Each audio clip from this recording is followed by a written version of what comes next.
குருநாதர் கர்மயோகி பாதாரவிந்தங்களை பணிவோம். இன்றைக்கு பேசுவதற்கு எடுத்துக்கொண்ட பொருள் ஆயுள் என்ற கட்டுரை. இது வேணுகானம் என்ற நம்முடைய இந்த சிதம்பரம் மையத்தின் மூலம் வெளிவந்த அப்பா கட்டுரை தொகுப்பில் உள்ள 2வது கட்டுரை. எனக்கு சில காரணங்களுக்காக இதை இன்றைக்கு முன்னே ஒரு முறை இது பேசப்பட்டதுதான், திருப்ப அதை சிந்திக்கணும்னு எனக்கு தோன்றுது. என்னுடைய மனைவியின் உடல்நலக்குறைவு, இந்த மற்ற பலருடைய உடல்நலக்குறைவுகள் எல்லாம் பண்ணி அப்பா சொன்னதை புரிந்து கொள்ளுங்கிறத தோணுச்சு எனக்கு. முதல்ல என்னுடைய சுருக்கத்தை கொடுத்திருக்கிறார் இளங்கோ அவர்கள் கொடுத்திருந்தார். அதை படிச்சுட்டு கட்டுரைக்கு போறேன். அன்னையை ஏற்பவருக்கு கர்மம் விதியும் வலுவிழப்பதால் ஆயுள் வளர்கிறது. பரமாத்மாவும் ஜீவாத்மாவும் சம்மதம் தெரிவித்தால்தான் ஒருவரின் உயிர் போகும். ஜீவாத்மா விரும்பாமல் ஒருவரின் உயிர் பிரியாது. விழிப்புற்ற ஆன்மாவுடைய ரிஷிகள் தமது ஆயுளை நிர்ணயிக்கும் திறனை பெறுகிறார்கள். ரிஷிகள் தவ வலிமையால் பெறும் திறனை அன்னை நமக்கு தம்மை உளமாற ஏற்கும் பக்தர்களுக்கு வழங்குகிறார். எனவே ஜாதகத்தில் கர்மத்தில் நம்பிக்கை வைக்காமல், இதான் முக்கியம், மரணம் அடைய வேண்டும் என்ற நினைப்பும் சொல்லும் இன்றி அன்னையை மட்டும் ஏற்றால் ஆயுள் பெருகும்.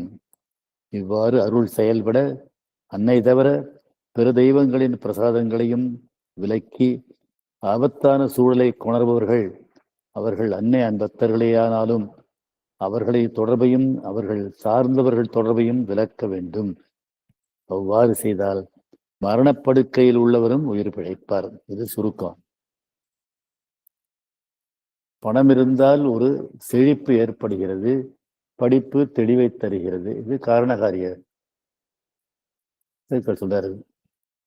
அதான வாழ்க்கையில காரணகாரியங்கள் தொடர்பு உண்டு. செல்வம் இருக்கவங்களுக்கு அவங்களுக்கு ஒரு தெரியும், பார்த்தாலே அவங்ககிட்ட தெரியும். அதே மாதிரி கல்வி இருந்தா படித்தவங்களுக்கு ஒரு தெளிவு இருக்கும். அதே மாதிரி அன்னை சூழல் ஆன்மீக சூழல், இது ஆரோக்கியத்தையும் நீண்ட ஆயுளையும் தருகின்றது. இதுவும் காரணம். அன்னை சூழல் காரணம். அன்னை தியான மையங்கள், அன்னையை வணங்குகிறவர்களுடைய வீடுகள், அன்னை முறையை பின்பற்றுவர்களுடைய வீடுகள், இதெல்லாம் அன்னை சூழல். அப்பா சமாதி, முன்பு எல்லாம் அரவிந்தாசிரமம் சமாதி, இதெல்லாமே ஆன்மீக சூழல். அது ஆரோக்கியத்தையும் நீண்ட ஆயுளையும் தருகின்றது. பொதுவாக ஆசிரம சாதகர்களையும் அன்னையை நெருக்கமாக அறிந்தவர்களும் 90 வயதிற்கு முன் காலமாவதில்லை. அன்னை 96 வயது வரை வாழ்ந்தார். அப்பா கர்மயோகியவர்கள் 93வது வயதுல சித்தி பெற்றார். ஆன்மீக சூழல் ஆன்மீக விழிப்பை தருவதால், அது உடலிலும் ஓரளவு ஏற்படுவதால் விழிப்புற்ற உடல் அதிக நாள் உயிரோடு இருக்கின்றது. ஆன்மீக சூழல்னால உடலினுடைய விழிப்பு கூடுகின்றது. அது 2 நாள் வாழ்வதற்கு வாய்ப்பை அளிக்கின்றது. அன்னை, அதுக்கெல்லாம் என்ன காரணம்? அன்னையை ஏற்பவருக்கு கர்மம் வலுவிழந்துவிடும். இது பற்றி பல முறை பேசியிருக்கிறோம். பழைய மரபுப்படி பழவினையை, கர்மாங்கிற பழவினையை அனுபவிச்சுதான் ஆகணும். இதுவும் நான் பலமுறை சொல்லியிருக்கிறேன். பிராரப்த கர்மாங்கிறது பழவினை, சஞ்சித கர்மாங்கிறது இப்பொழுது நடக்கிறது, ஆன்மீக கர்மாங்கிறது வரக்கூடிய. கர்மம்னா செயல், நம்முடைய செயலுக்கு பலன். நம்ம வாழ்ந்த முறைகள் இதுக்கு கர்மம் வரும். அந்த கர்மத்தின் பலனை நம்ம அனுபவிச்சாகணும். ஆனா அன்னையை ஏற்றுக்கொண்டவர்களுக்கு கர்மம் வலுவிழக்கிறது. கர்மம் விதிவையும் வலுவிழந்தால் ஆயுள் வளரும். அன்னையை ஏற்ற எவருக்கும் ஜாதகப்படி விதித்த ஆயுள் நீடிக்கும். அதுவும் நான் பலமுறை சொல்லியிருக்கிறேன், நமக்கு தெரிஞ்சது.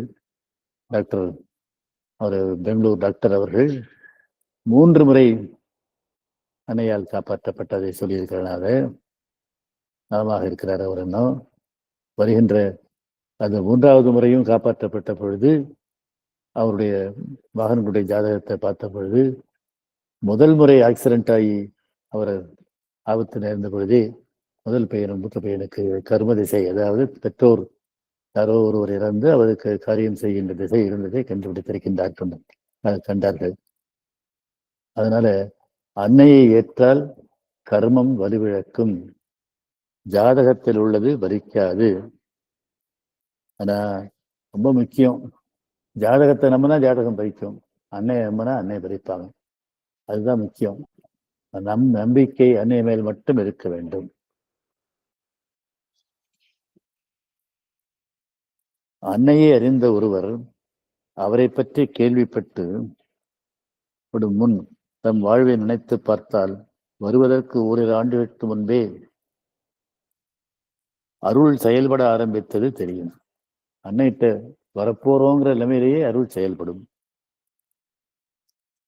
அல்பாயுசு என ஜாதகம் சொல்லியதை குடும்பம் ஏற்றுக்கொண்டு அதனால் கவலை பெற்ற வருஷம் இனி பல ஆண்டுகள் கழித்து அன்னையை நாடுபவர் தொடர்பு மற்றொரு குடும்ப நண்பரால் கிடைத்தது. அல்பாயுசு மறைந்தே விட்டது. இது நான் பல முறை சொல்லியிருக்கிறேன். மலர்ந்த ஜீவியத்துல அன்னை இலக்கியம் படைக்கின்ற திருமதி இள சுந்தரி அவர்களுக்கு சிறு வயசுலேயே அவர் 2 நாள் வாழமாட்டார்கள் சொன்னாங்க. உடல்நல குறைவோட இருந்தார். அவரை ஒருவர் மணக்க விரும்பினார். ஆனா இவர் நான் ரொம்ப நாள் இருக்க மாட்டேன், நான் கல்யாணம் பண்ணிக்க மாட்டேன்னு அவர் சொன்னார். அப்ப நாங்க அன்னைகிட்ட வந்தோம். அன்னைகிட்ட வந்த புதுசுல அவர் எங்கள்கிட்ட வந்தவர்கள், நீ திருமணம் செய்து கொள்ளுங்கள், அவர் எவ்வளவு நாள் இருந்தாலும் நான் இவங்களை தான் திருமணம் செய்துக்குவேன்னு அவர் சொன்னார். அவர் திருமணம் செய்தாங்க. துரதிருஷ்டவசமாக அவர் முன்னால் இறந்து இவர் இருந்து இன்னமும் அன்னை இலக்கியம் மலர்ந்த ஜீவியத்தில் தொடர்ந்து 2 வால்யூம் வெளியிட்டிருக்கிறாரு. இப்பவும் எழுதிட்டு இருக்கிறாரு. அதான் அன்னையை ஏற்றுக்கொண்டு அன்னையினுடைய வந்ததுல அவருக்கு 80 வயதுக்கு மேலே இப்ப இருக்கும். தினமும் 60 சிகரெட் குடிப்பவர். 70ஆம் வயதில் இருமல் வந்தது. அவர் மகன் சாதகர். தகப்பனாரிடம் அன்னையை பற்றி பேசியதே கிடையாது. கிறிஸ்தவர். இருமல் வரும் பாணி நுரையீரல் கேன்சர் என்று அனைவரும் அறிவர். அதிகம் படித்த குடும்பம் என்பதால் விவரம் தெரியும். டாக்டரிடம் போனால் கான்சர் என்று சொல்லுவார். அதற்கு மருந்தில்லை. ஆனால் வைத்தியத்திற்கு ஏராளமாக செலவாகும். எனக்கு வயதாகிவிட்டது. நான் கஷ்டப்பட்டு சம்பாதித்ததை பலனில்லாமல் ஏன் பலனில்லை என அறிந்த வைத்தியத்திற்கு நான் செலவு செய்ய தயாராக இல்லை என்று சொன்னார்.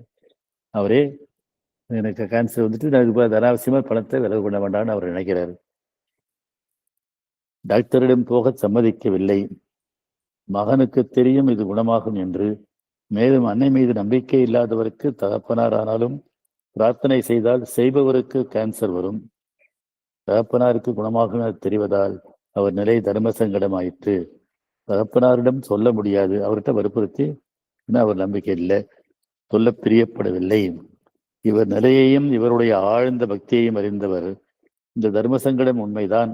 ஆனால் மகனுடைய பக்தி தூய்மையானது. மகனுடைய அன்னை மேல் இருந்த பக்தி தூய்மையானது.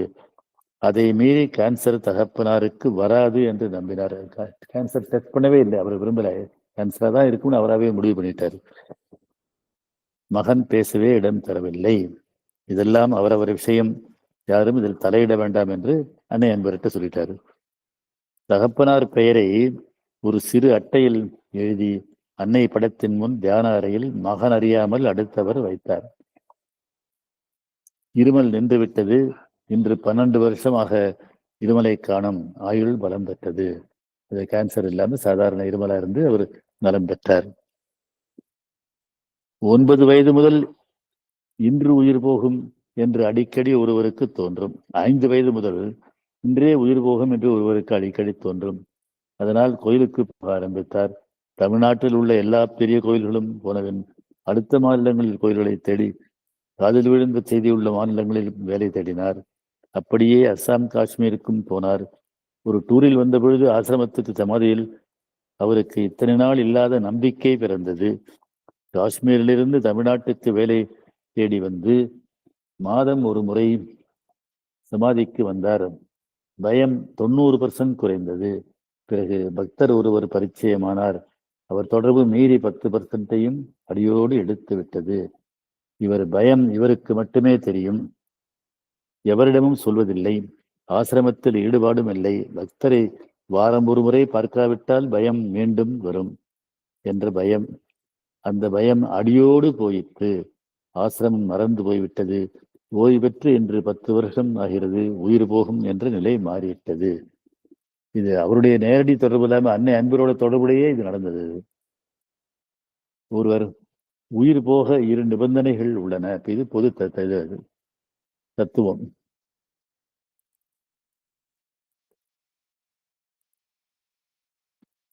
பரமாத்மாவும் ஜீவாத்மாவும் சம்மதம் தெரிவிக்க வேண்டும். இது ரெண்டும் சேர்ந்து டிசைட் பண்ணாதான் உயிர் பிரியும்.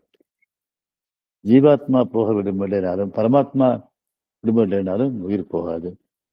ஜீவாத்மா சம்மதிக்காமல் ஒருவர் உயிர் பிரியாது. ரிஷிகளுடைய ஆன்மா விழிப்புறுவதால் ரிஷிகள் ஸ்தானத்தை அடைந்தவர் உயிர் போக அவருடைய சம்மதம் தேவை. இதை தாமே தம் ஆயுளை நிர்ணயிக்கும் திறன் ரிஷிகளுக்கு உண்டு. இதை இச்சா மிருத்யுன்னு சொல்லுவாங்க. மிருத்யுன்னு இறப்பு சாவுன்னு அர்த்தம். இச்சைன்னா நம்ம விரும்புவது, விரும்பி உயிர் பிரிகிறது. அதனால விரும்பி ஜீவசமாதி அடைகிறவங்களை வச்சுலாம் கேள்விப்பட்டிருப்பீங்க. ராகவேந்திரர் தர்மஸ்தலாவில் இருக்கிற ராகவேந்திரர் அப்படித்தான் உயிர் அவர் உயிரோடையே வச்சு அவர் மேலே சமாதியை கட்டி அவர் உயிர் பிரிந்ததாக சொல்லுவாங்க. இது போல நிறைய மகா ரிஷிகள் தமிழ்நாடு பூராவும் இந்தியா பூராவும் ஜீவசமாதி அடைந்தவர்கள்லாம் இருக்கிறாங்க. அவங்க தானே விரும்பி தம் உயிரை இறைவனோடு கலந்தவர்கள். இப்ப அப்பா என்ன சொல்றாரு, இது ரிஷிகள் நிலை, மகா பெரிய தவங்கள் செஞ்சு. ஆனா ரிஷிகள் தபோ வலிமையால் பெறுவது திறனை அன்னை தம்மை உளமாற ஏற்கும் பக்தருக்கு அளிக்கின்றார்.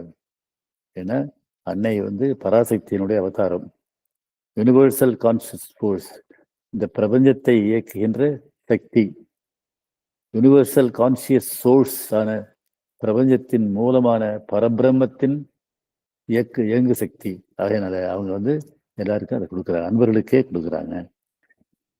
பக்தர்களுக்கு ஆயுள் நீடிக்கிறது. என் தகப்பனார் அன்னை பக்தர், அவர் உயிரோடு இருக்க பிரியப்பட்டார். நாங்கள் எல்லோரும் பிரார்த்தனை செய்தோம், ஆனால் அவர் இறந்து விட்டாரே, எங்கள் அனுபவம் மாறுபட்டதாக இருக்கிறதே என்று ஒருவர் கேட்டார். உடனே எல்லாருக்கும் வரும். நிறைய அன்பர்கள்ட்ட அன்னை அன்பர்களும் இங்கேயும் நம்ம வீட்லையும் செய்யும் அன்னை அன்பர்கள் இறந்திருக்கிறாங்க. அப்படி இறந்திருக்க என்ன காரணம் அப்படின்னு கேள்வி வரும். அதுக்குரிய காரணங்களையும் அதுபோல வராமல் தவிர்க்கிறதுடைய முறைகளையும் இப்ப அப்பா சொல்றாரு.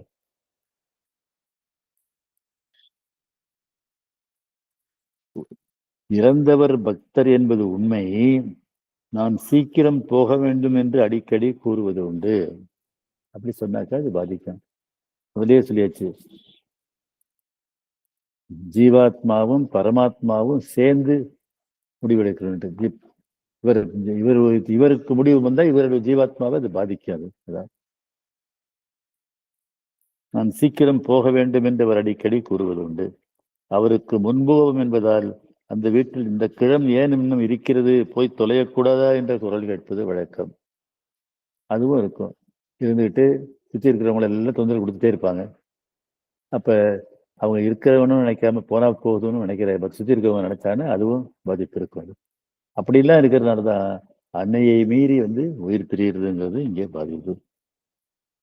அவர் படுக்கையான பின் மரணத்தின் முன் இருக்கும் பொழுது உடல் பயந்து பிழைத்துக் கொள்ள விரும்பி நான் பிழைக்க வேண்டும் என்றால் ஏற்கனவே மனம் ஆழ்ந்து விரும்பியதை மீறி என்று மேல்மனம் கூறுவது பலிக்காது.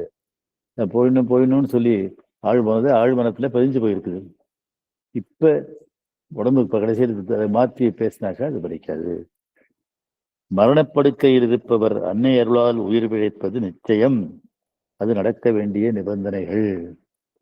நிச்சயமா உடம்பு நலம் குறைவா இருந்தாக்கா அது அன்னை அருளால பிறக்க முடியும். அதுக்கு என்ன நிபந்தனைகள்னு சொல்றாரு, முக்கியமானவைகள். படுக்கையில் இருப்பவர் பிழைக்க வேண்டும் என்று உள்ளூர பிரியப்பட வேண்டும், தான் வாழ வேண்டும் நினைக்கணும். அவர் ஏதோ ஒரு சமயம் போனால் தேவலே என்ற எண்ணம் எழக்கூடாது. ஏதோ ஒரு சமயம் என்பது ஆழ்ந்த அபிப்பிராயத்தை காட்டுகிறது. அதுதான் பலிக்கும். அது கூடாதுங்கிறதா. அதாவது அன்பர் நோயின் துன்பத்தை தாங்க முடியாம இறந்தால் தேவலான்னு சொன்ன வலி, அந்த வலி, அதுக்கு ட்ரீட்மெண்ட்னால வர்ற பிரச்சனைகள், இதனால அந்த துன்பம் தாங்க முடியலன்னு சொன்னா இந்த வலியை தாங்க முடியாம போலான்னு நினைச்சாங்கன்னா அப்ப இந்த அன்னை அருளை மீறி அது பிரியும். அது இங்க நடந்தது நமக்கு தெரியும். அது சுத்தி இருக்கிறவங்களும் அதே மாதிரி சுத்தி இருக்கிறவங்களும் நினைக்கக்கூடாது. அதான் ஆழ்ந்து அவருக்கு ஜாதகத்தில் நம்பிக்கை கூடாது. இதுவும் முக்கியம். சொன்னேன், பல கட்டுரை எழுதின. ஜாதகத்தை நம்பினா ஜாதகம் பலிக்கும், அன்னையை நம்பினா அன்னை பலிப்பார். நான் சொன்ன பெங்களூர் நண்பர் ஜாதகத்தை மீறி அன்னையால் காப்பாற்றப்பட்டது. 3 முறை ஆக்சிடென்ட் ஆகி 2 முறை ஆக்சிடென்ட் ஆகி 3வது முறை வர இருக்கின்ற ஆக்சிடென்ட் தவிர்க்கப்பட்டு அவர் காப்பாற்றப்பட்டார். அதே மாதிரி அவருக்கு முக்கியமான எந்த நபரும் போய்விட்டால் தேவலை என்று நினைக்கவும் கூடாது. சுத்தி இருக்கிறவங்கள வருத்தப்படுத்துறவரா இருந்தா, கஷ்டப்படுத்துறவரா இருந்தா, முதல்ல சொன்ன மாதிரி இந்த கிழம் போகக்கூடாதா, இருந்துட்டு கஷ்டப்படுதுன்னு நினைக்கக்கூடாது. பேசினால் பேச்சு பலித்து விடும். அப்புறம் அதை விட முக்கியம், இதுதான் முக்கியம், அன்னை தவிர மற்ற கோயில் பிரசாதம் பெறக்கூடாது. அன்னை பிரசாதம் பிளெஸிங் பாக்கெட் வரலாம், மற்ற கோயில் பிரசாதம் பறிக்கக்கூடாது. இது சாதாரண மக்கள்கிட்ட நம்பிக்கை என்னன்னு சொன்னா, போயிட்டு கோயில் பிரசாதத்தை குங்குமத்தை வச்சு விடுவாங்க, கொடுப்பாங்க, ஏதாவது செய்வாங்க.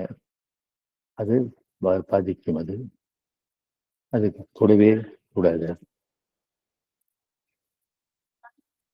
அதை விட முக்கியமானது அதுவும் அந்த தெய்வம் சக்தி சிறு தெய்வமா இருந்தா இன்னும் மோசமா, உடனே ஆபத்தாகும். இன்னொரு இதுல எழுதியிருக்கிறாங்க, ஒரு நண்பர் அன்னை தீவிர நோய் பிரார்த்தனையினால அவர் காப்பாற்றப்பட்டார். காப்பாற்றப்பட்ட பிறகு சாதாரணமாக பெண்கள் எல்லாம் வரலட்சுமி நோன்புன்னு செய்வாங்க. இந்த வரலட்சுமி நோன்புங்கிறது கணவன் நீண்ட நாள் வாழணுக்காக. அன்னையால் காப்பாற்றப்பட்ட பிறகு இது அப்பா வேற விட்டு வரலட்சுமி நோன்பு செஞ்சது அது அவரு அன்னையால் மிக பெரிய நோய் அன்னையால் காப்பாற்றப்பட்டவர் இந்த வரலட்சுமி விரதம் இருந்ததுனால இறந்து போனார். இது திரும்ப திரும்ப அன்னை அப்பாவை எல்லா புத்தகங்களும் எழுதினார். அன்னைகிட்ட வந்த பிறகு விரதங்கள் நோன்புகள் அத்தனையும் மாற்ற வேண்டும். நான் இதுக்கு மேல ஒண்ணு சொல்லியிருக்கிறேன், பகவத்கீதையிலையும் இந்த விரதங்கள் நோன்புகளை பத்தி வேண்டான்னு சொல்றாங்க. உபனிஷத்தும் அதையே சொல்லுவது. கீழே மற்ற இதுகளை சடங்குகள் சம்பிரதாயங்கள்லாம் மற்ற நூல்கள்ல தான் இருக்கிறத தவிர, சாதாரண பழக்க வழக்கங்கள் தான் அடிப்படை இருக்கிறத தவிர, ஞானத்துக்கு போகும்போது இந்த சடங்குகள் சம்பிரதாயங்கள் தவிர்க்க வேண்டும். அன்னையிடம் இருப்பவர்கள் முற்றிலுமாக தவிர்க்க வேண்டும். அன்னை தவிர மற்ற கோயில் பிரசாதம், அதனால கோயில் பிரசாதங்களும் கூடாது.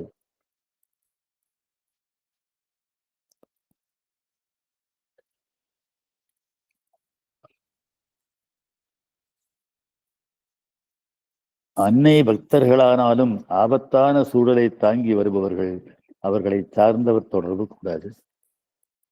அன்னை இப்ப பக்தர்களா இருந்தாலும் அவர்கள்ட்ட நெகட்டிவ் ப்ரோசஸ் இருந்ததுன்னா, அவங்க சிறு தெய்வங்களை வணங்குறவங்க, கோயிலுக்கு போறவங்க, அது அன்னை என்பவர்களால எப்பா இவ்வளவு இருக்கிறாங்க, இருந்தாலும் சில பேரால அதை விட முடியறதில்லை.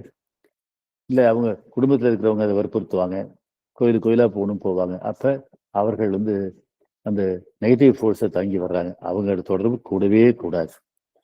இந்த அன்னை அன்பர்கள் பூராவுமே அன்னைகிட்ட இருக்கிறது இல்லை. அது அறியாமை. நம்ம மரபுகளையும் சடங்குகளையும் சம்பிரதாயங்களையும் ஜெயிக்க முடியாத அறியாமை, அதனால வருது. அது கூட இதெல்லாம் முக்கியம். இதுதான் முக்கியமானது. மறுபடியும் ஞாபகத்துக்கணும், படுக்கையில் இருப்பவர் பிழைக்க வேண்டும் என்று உள்ளூர பிரியப்படணும், வாழணும்னு நினைக்கிறோம். ஒண்ணு, எப்போதாவது போனால் தேவைங்கிற எண்ணமே வரக்கூடாது. கஷ்டங்கள் வந்தாலோ துன்பங்களாலேயோ அதை தாங்கிக் கொள்ள வேண்டும். அதை தாங்குதிறன், என்டியூரன்ஸ்னு சொல்லுவாங்க. அன்னை சிம்பல்ல வெளிவட்டத்தில் இருக்கிற 12 குணங்கள்ல அதுவும் ஒண்ணு. பவர்ஸ் ஆஃப் தி மதர், என்டியூரன்ஸ்னு சொல்லு, தாங்குதிறன். கேட்டா அன்னை கொடுப்பாங்க, அதை அன்னையே தாங்கிக்குவாங்க. பலமுறை சொல்லியிருக்கிறேன். அப்பா இருக்கிறாங்க, வலியை ஆனந்தமாக்குதல்னு சொல்லியிருக்கிறாங்க. நான் அதை அனுபவிச்சுட்டு இருக்கிறேன். நான் வந்து வலியை அன்னைட்ட வரத்துக்கு கொஞ்ச நாள் இருந்த காலத்துல வலி தாங்காம அழுது இருந்திருக்கிறேன். டாக்டர் வீட்டுக்கு இப்போ போக முடியாம டாக்டர் வீட்டில் பார்த்து மருந்து கொடுத்துருக்காங்க. இப்ப வலி இருக்கும், வலியை மீறி ஆனந்தம் இருக்கும். ஏன்னா இருமைகள் எல்லாம் முழுமையின் பகுதிகள். பெயின் அண்ட் பிளஷர், ஆனந்தம், நோய், இதெல்லாமே இருமைகள் எல்லாம் முழுமையின் பகுதிகள். அன்னைட்ட வந்த பிறகு அதனுடைய தன்மை மாறும். அப்புறம் ஜாதகத்தை நம்பவே கூடாது, அது சந்தேகமே வேண்டாம். முக்கியமான ஏன்னா அன்னை கருமத்தை கலைப்பவர். அன்னைகிட்ட வந்த பிறகு கருமை அன்னைகிட்ட இருக்கிற நம்பிக்கை குறைவா இருக்குன்னு அர்த்தம். சுற்றி இருக்கிறவங்களும் அவர் தொந்தரவா நினைச்சு அவருடைய ஒரு பாரமா நினைச்சு போகணும்னு நினைக்கக்கூடாது. அப்புறம் மற்ற கோயில் பிரசாதங்கள் கூடவே கூடாது. தீய சக்திகளோட தொடர்பு உள்ளவர்கள் அன்னை பிரசாதம் இருந்தாலும் அவங்களும் தொடர்பு கூடாது. இவையெல்லாம் இருந்தா நிச்சயமாக அன்னை எவ்வளவு தீவிரமான நோயில் இருந்தாலும் அன்னை காப்பாற்றுவார்கள். தண்டனை உள்ளவர் தம் மனைவி கேன்சரால் அளவு கடந்து போதைப்படும் பொழுது அன்னையை பற்றி படித்துவிட்டு பாண்டிக்கு போன் செய்து விவரம் தெரிய பிரியப்பட்டார். போன் இரவு நேரம் 11 மணிக்கு வந்ததால் வழக்கமாக செய்து தருபவர் எவரும் இல்லாத காரணத்தால் போனில் பேசும் வழக்கம் இல்லாத பக்தர் போனுக்கு பதில் சொன்னார். பேசிய பொழுது கணவனுக்கு தெம்பு வந்தது. தம் மனைவியிடம் பேசும்படி கேட்டுக்கொண்டார். மனைவியும் போனில் பேசினார். ஒரு வாரமாக தூங்காத மனைவி அன்று நிம்மதியாக தூங்கினார். நான் வச்சுங்க, இவருக்கு கேன்சர் பேஷண்ட். தூங்கியதையும் வலி குறைந்ததையும் கண்ட கணவர் தினமும் போனில் பேச ஆரம்பித்து முதல் நாள் பேசியவரையே போனுக்கு அழைத்தார். அவர் மூலமா தான் வரும்னு அவர்கிட்டே பேசினாரு. கேன்சர் வந்தவர் ஆசிரம பள்ளியில் படித்தவர். அன்னைக்கு கவுன் தத்து கொடுத்தவர். அன்னை அதை அணிந்து திரும்ப கொடுத்து விட்டார். அதை கொடுத்தவர் பொருட்படுத்தவில்லை. அவர் வச்சுக்கணும்னு அவருக்கு தெரியல. அது தொலைந்து போயிற்று என்றார். நான் அத்தனை வருஷம் ஆசிரம பள்ளியில் படித்தேன், அன்னைக்கு உள்ள சக்தியை நான் அறியவில்லையே என்றார். கணவனை 3 நாள் இடைவிடாமல் பிரார்த்தனை செய்ய சொன்னால் நேரமில்லை என்கிறார். சுமார் 30 நாள் தினமும் லண்டனிலிருந்து போன் வரும். தற்செயலாக போனுக்கு வந்த பக்தரே பேசவும் முடியாமல் மறுக்கவும் முடியாமல் 30 நாளும் பேசினார். 30ஆம் நாள் நிலைமை மிக மோசமானது. பக்தர் இரவு 12 மணி நேரம் இடைவிடாது பிரார்த்தனை செய்தார். பொழுது விடியும் முன் என் மனைவி நிம்மதியாக இறந்து விட்டாள் என்று கணவன் செய்தார். அவருக்கு இதுல இருந்து விடுதலை கிடைத்ததா அர்த்தம். அது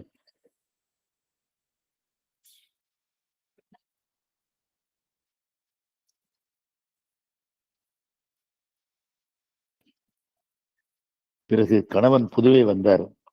அப்பொழுது வெளிவந்த விஷயங்கள். அன்னையை அவர்கள் அடியோடு மறந்து விட்டனர். இவர்களுக்கு குழந்தை இல்லை. கணவனுக்கு மனைவி மீது அளவு கடந்த பாசம்.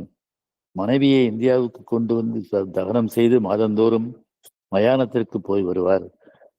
மனைவிக்கு ஒரே பிரார்த்தனை, நான் இதயம் சரியில்லாத கணவர் திடீரென இறந்து தனியே இருக்க விரும்பவில்லை, நான் முன்னே போகும். இது இந்திய மக்களுடைய, இந்திய பெண்களுடைய கட்டுக்கழுத்தியா சாகணும், சுமங்கலியா சாகணும், பூவும் பொட்டோட போகணும் அப்படிங்கிறது இந்திய மக்கள் இது.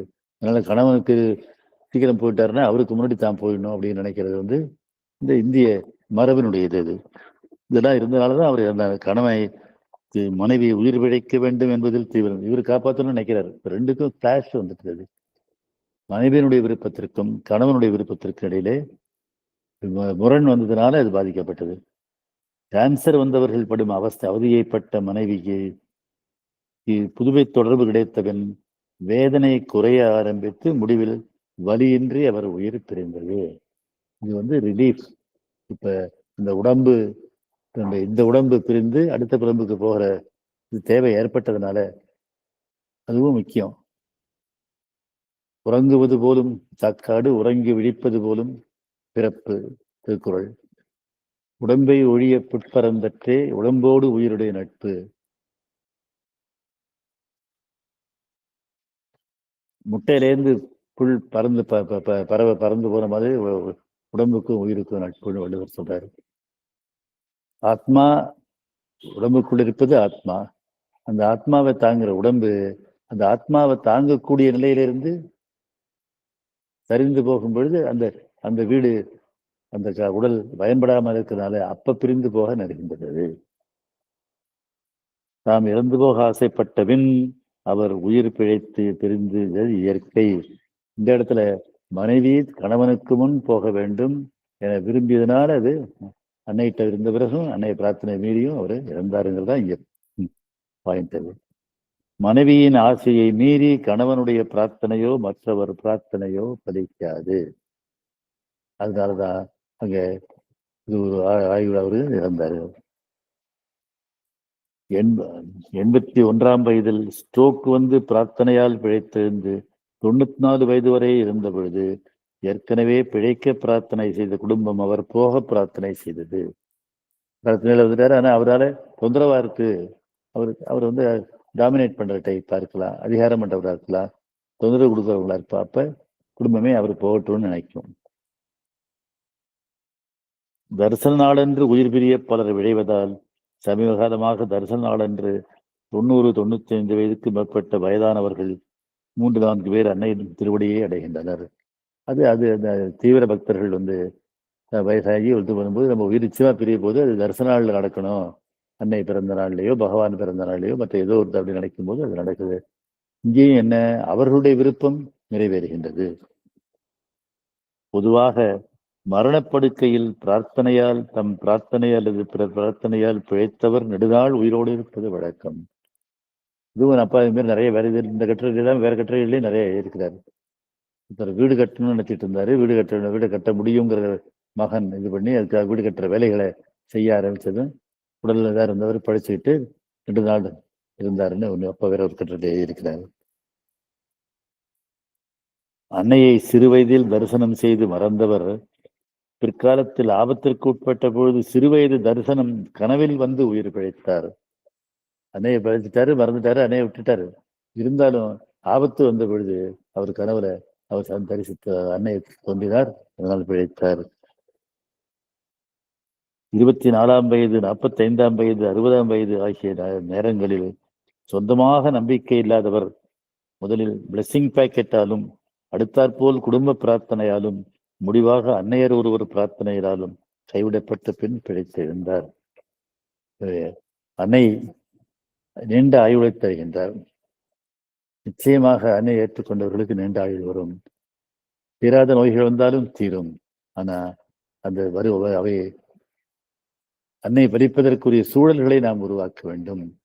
நம் மனநிலையோ சுற்றி உள்ளவர் சூழல்நிலையோ எதுவும் அந்த இதற்கு தடையாக இருக்கக்கூடாது. அதனால நம்ம அன்னை சூழல் அன்னையை நம்பாதவர்கள், தீய சக்தி தொடர்புள்ளவர்கள் தொடர்பு இருக்கக்கூடாது. அன்னைக்கு பிரசாதம் பிற கோயில்கள் பிரசாதங்கள் வரக்கூடாது. அப்புறம் நோன்புகள் அதுக்கு அப்புறம் விரதங்கள் இவற்றை தவிர்க்க வேண்டும். இருந்தாக நிச்சயமாக ஆயுள் அன்னையின் அருளால ஆயுள் நீரும். அந்த அன்னையை நாம் தெரிந்து கொண்டவர்கள் அன்னையின் அருளை பூரணமாக பெற்று நிறைவாயுளையும் நிறை ஆரோக்கியத்தோடையும் இருந்து வாழ்வோம்.